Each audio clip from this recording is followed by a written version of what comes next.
It is your boy Nothing But Skills, and today I'm bringing you guys another division video.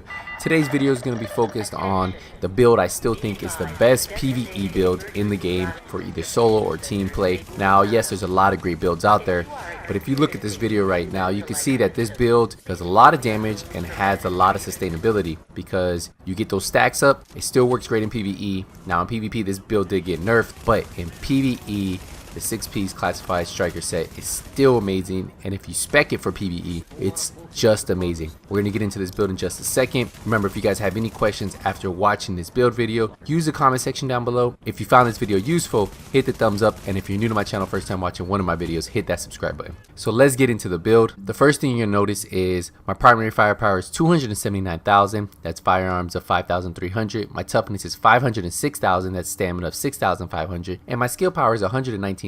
That's electronics of 3,900. Now, why is this build so good for PvE? Well, they didn't nerf it at all. With having set bonus 3 that gives you 10% enemy armor damage, and having set bonus 5 of 5% enemy armor damage, that's an additional 15% enemy armor damage, plus you get striker's persistence. So it's still really easy to build those stacks and hold those stacks with this build on the PvE side. The way I have my chest modded is it's rolled stamina, the major attribute is health, enemy armor damage, ammo capacity. So one thing you're going to notice on this build, I have a lot of enemy armor damage and I have damage to elites stacked throughout this build. For the mods, I'm running electronics mods with 4% damage to elite. Yes, 4% damage to elite mods are the max purple mods you can get. They don't have damage to elite mods on gold mods, and the reason why I am running electronics, you guys might ask that, is because I do want to unlock one talent on my weapon, and I needed to have at least 3,800, but that talent is really worth it. So I'll show you that in just a second when I break down this lightweight M4. For the mask, it's rolled stamina, the major attribute is enemy armor damage, and the minor attribute is blind death resistance. This is the one attribute I would like to get rid of, and I would love to have damage to elites here. Let's look at one of my PvE masks for Sentry Call. I have enemy armor damage and damage to elites. That's a god roll for PvE. Now, if I could only get a mask that has damage to elites on here, that would be an additional 12% damage to elites already stacked on all the damage to elites I have on this build, and I'll show you guys that near the end of the video. For the mods, I have electronics mods with those 4% damage to elite mod. For the knee pads, it's rolled stamina. The major attribute is 4% enemy armor damage. The minor attributes are burn resistance, increased kill XP, and damage to elites. So you have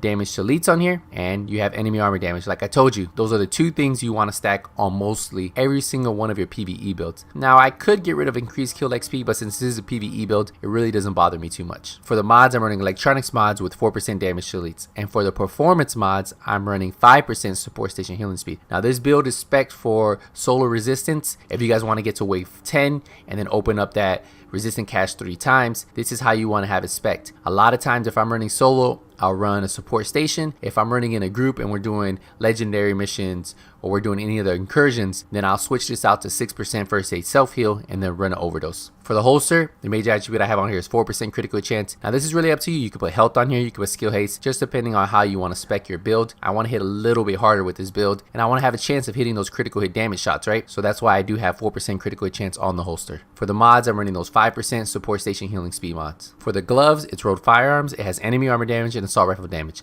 Now, these are the two rolls you want to have on here because you are going to be using an assault rifle and you are going to have that enemy armor damage, because stacking enemy armor damage throughout this build, at the end of this video, you're going to see how much enemy armor damage I have. Now, the critical hit chance here, this is something you can switch, but see, I have 6% here. I have 4% on the holster, so that's an additional 10% critical hit chance. Now, if you're not going to put critical hit chance here, you can put skill haste here, and then you can put skill haste on the holster. Really up to you. You guys play with this and decide what you really want. For the backpack, it's rolled firearms. The major attribute on this one is health, and the minor attribute is ammo capacity. Now, I like having ammo capacity on my chest piece and my backpack. I feel like I run out of ammo a lot, and even when I run a support station that has an ammo cache, I still get low on ammo, so having ammo capacity on the backpack and on the chest piece, for me, is a benefit. For the major attribute, you can switch this out to critical hit damage if you want. You can switch it out to really much anything you want. I feel that having a little bit of health on here is going to push me past 500,000 toughness, and at the end, it's going to help me stay alive a little bit longer, even on the PvE side. For the mods, I'm running those electronics mods with 4% damage to elites. So you just saw I stacked 5 of these. That's 20% extra damage to elites just from these mods. And then those performance mods,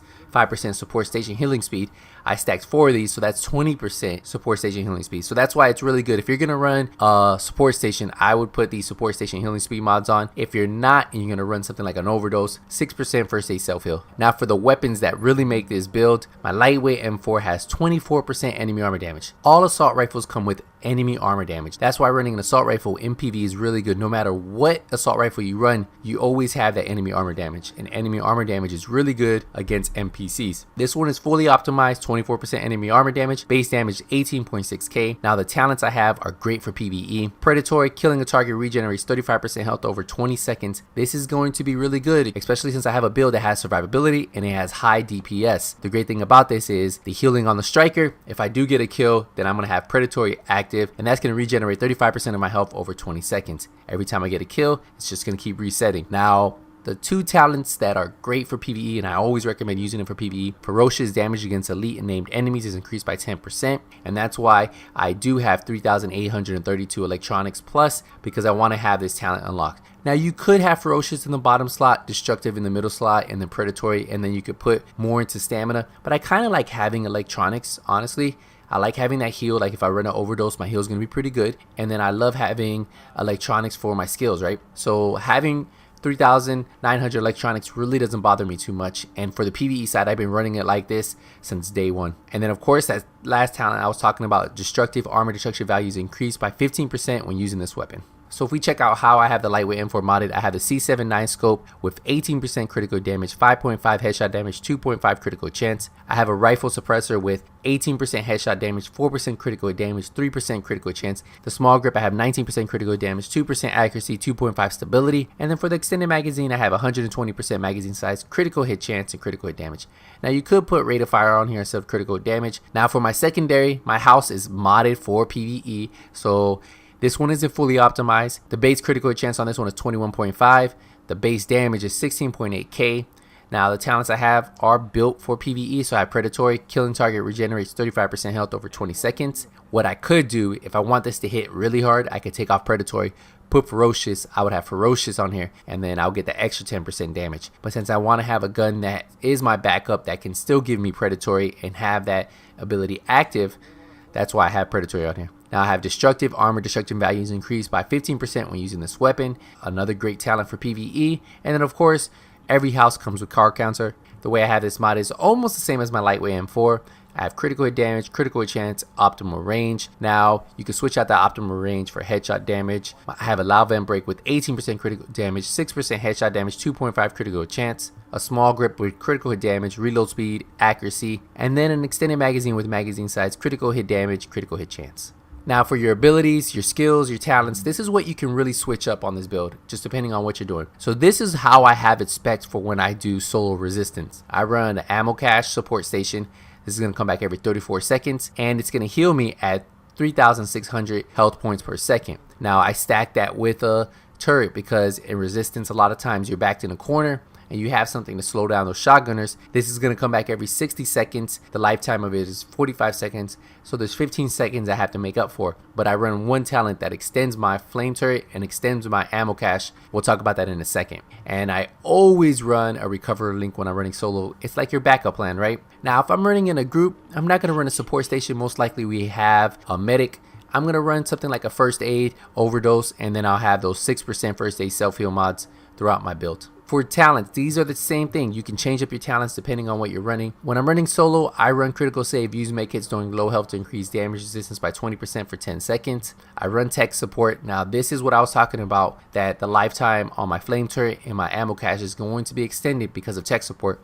Kill a hostile while any skill is deployed to extend any active skills duration by 10%. So that's every single kill will extend it by 10%. That's what's really good about tech support and running it when you're running a resistance or when you're running solo missions in general. I always have precision on most of my builds because headshot a hostile to pulse him for 10 seconds. That's increased critical chance and critical hit damage. And then this talent is the one you can mess around with and move around on the move. Kill a hostile while moving to reduce incoming damage by 15% for 10 seconds. So since in resistance, a lot of times you're backed in a corner and you're camping and you're fighting NPCs as they're rushing you, I would probably take off on the move and put on something like wildfire. Applying burn to any target triggers a 30% chance per each target within a 10-meter radius. But if I'm doing something with a group and I'm not going to be running tech support because I'm not running an ammo cache, I would take that off. I would run on the move. And then the other talent I would run is strike back, reach low health to reduce active skill cooldowns by 20%. So if we get into my stats, you're going to see on my lightweight M4, I have 18.5 critical chance, 70% critical damage, and 99% headshot damage.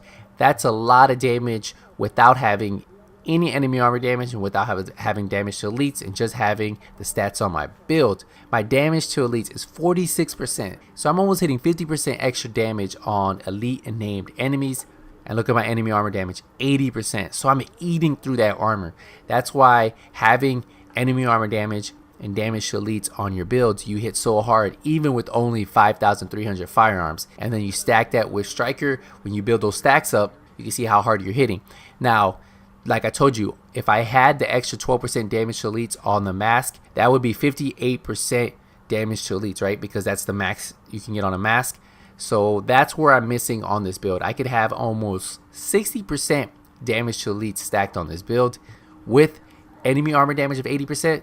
That's just amazing. So the one piece, if you guys do have it, most of you guys might have it, damage to elites on the mask is what you want to go for. And that's how I have my build, guys. This is how I run my PvE striker. I've been running this PvE striker since 1.8 and I haven't really switched it up. Even in 1.8.3, it feels the same. Even though we got a slight nerf to the healing rate, you barely notice it. And you guys can see in the video that my stacks stay up. My damage is still there. I'm just eating through those NPCs, and that's why this build is so good. A lot of you guys have been asking me about this build. A lot of you guys have been saying, hey, do you have your PvE striker up on your YouTube page? And it's the one PvE build I never made a build video for. I just never thought about it. I never thought about putting it up, but recently I've been running it a lot on PC, and when I do stream, I've been farming over there because I don't have a lot of gear sets over there. You guys have been like asking me, hey, what is the PvE striker build that you're running, because I don't see it up on your YouTube channel? Well, here you go. If you guys still have any questions about this build, use the comment section down below.